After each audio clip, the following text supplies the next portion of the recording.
La ville est née à la croisée de la route Strasbourg-Colmar-Belfort et de celle qui conduit à la Lorraine par la vallée de la Thur et le col du Busan. C'est à cet endroit que certains historiens placent la bataille dite de l'Oxenfeld que remportent Jules César et ses légions contre les Germains d'Ariovistes en 58 avant Jésus-Christ.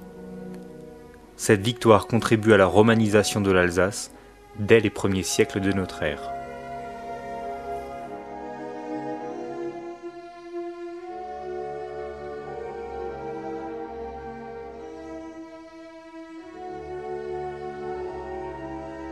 La première mention de Cernay, sous la forme Zennenheim, date de 1145. Le village fait alors partie du comté de Ferrette en Haute-Alsace, sur la frange occidentale de l'Empire germanique. Dans la seconde moitié du XIIIe siècle, 28 villes, dont Cernay, sont fondées en Alsace par la volonté seigneuriale.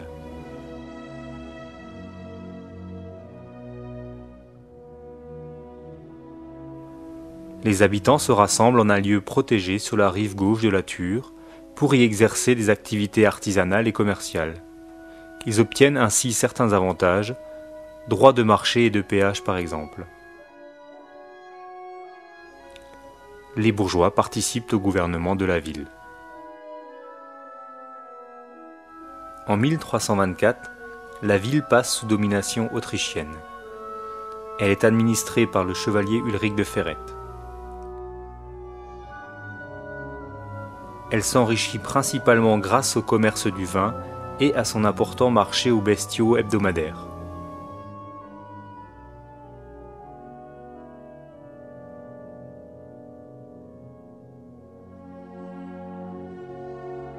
Elle s'agrandit et construit une seconde enceinte dans la deuxième partie du XIVe siècle.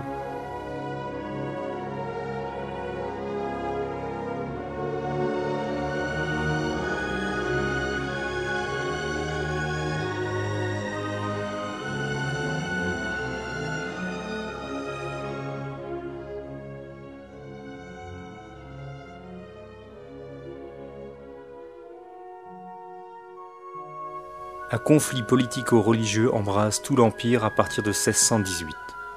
Le sud de l'Alsace, terre autrichienne et catholique, voit s'affronter à partir de 1632 les troupes impériales et celles des Suédois, protestants alliés au royaume de France. En 1648, la ville sinistrée et dépeuplée devient française, comme toutes les terres impériales d'Alsace, selon les traités de Westphalie.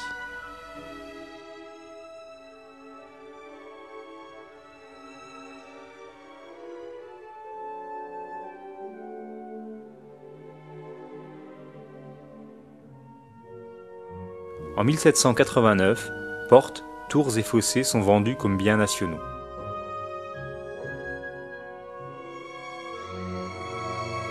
Les remparts deviennent inutiles, les faubourgs s'étendent.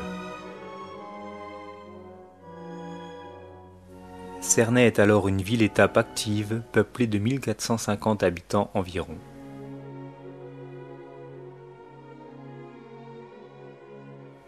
Au cours du XIXe siècle, la ville devient un centre industriel dynamique qui triple sa population, surtout ouvrière.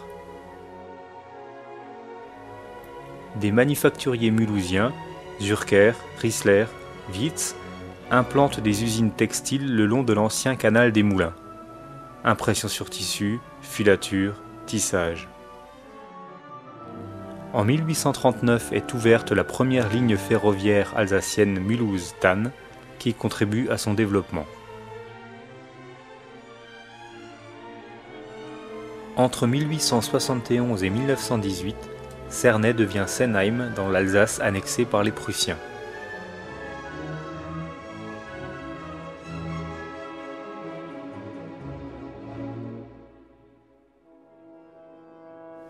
À la veille de la Première Guerre mondiale, la ville compte 5000 habitants. Elle s'est modernisée et a trouvé un nouveau souffle économique.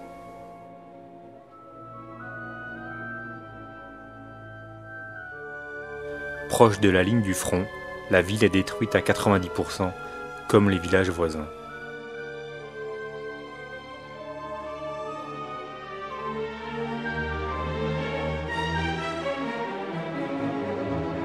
retour d'exil, la population redevenue française participe à la reconstruction de la cité qui renaît peu à peu de ses cendres.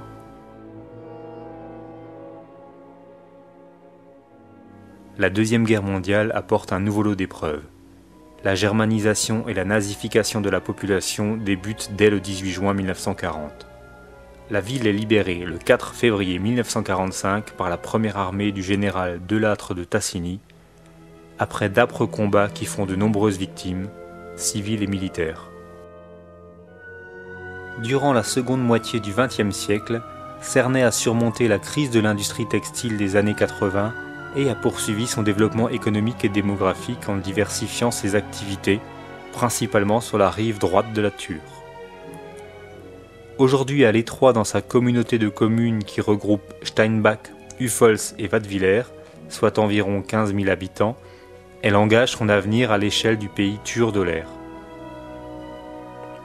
Plus de 8 siècles après leur fondation par les comtes de Ferrette, Cernay et Thann font à nouveau cause commune.